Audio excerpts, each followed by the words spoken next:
各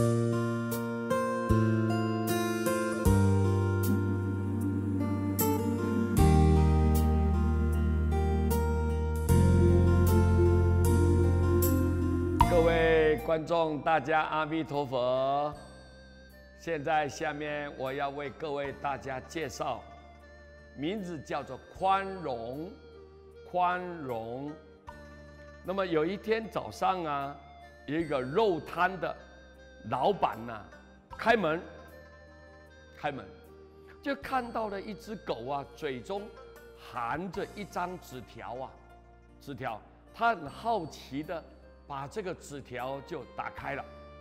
原来呀，是养这个狗的主人呢，在纸条上面写着要买几斤肉，那么还有一包钱。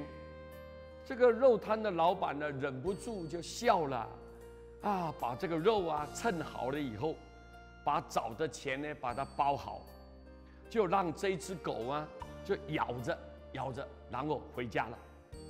但是这个老板就很好奇啊，这只狗怎么这么聪明呢？这么聪明，真的能回到家吗？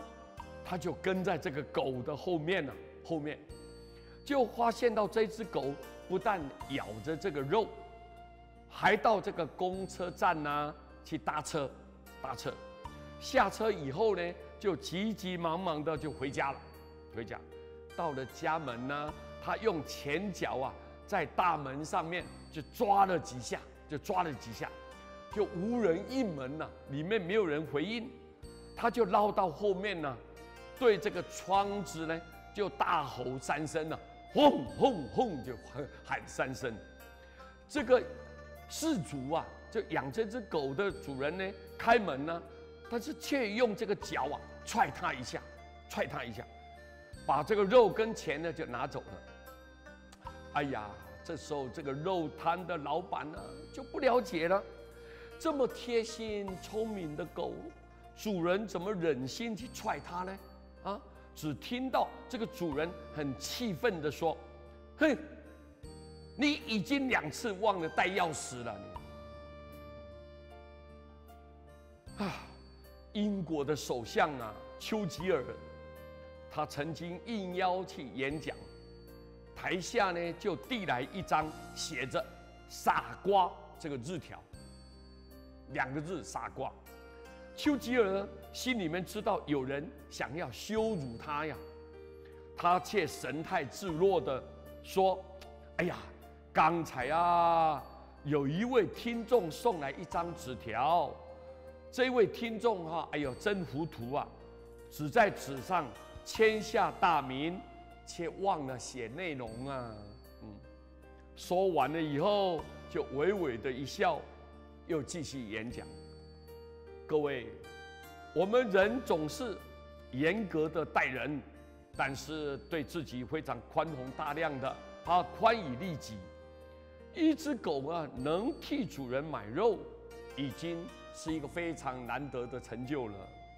只因忘了带钥匙，就被主人来苛责他，受尽委屈。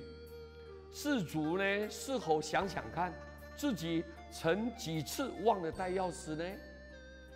丘吉尔他宽厚，心量大得很多。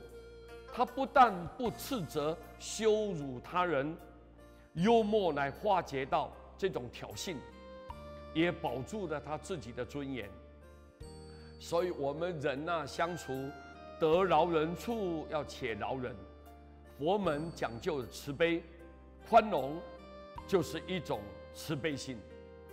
今天你能宽容别人，明天别人也能宽容你，你并没有吃亏。所以，我们应该互相尊重、互相包容、互相原谅，那么社会更美好。希望我们大家携手合作。谢谢大家。阿弥陀佛。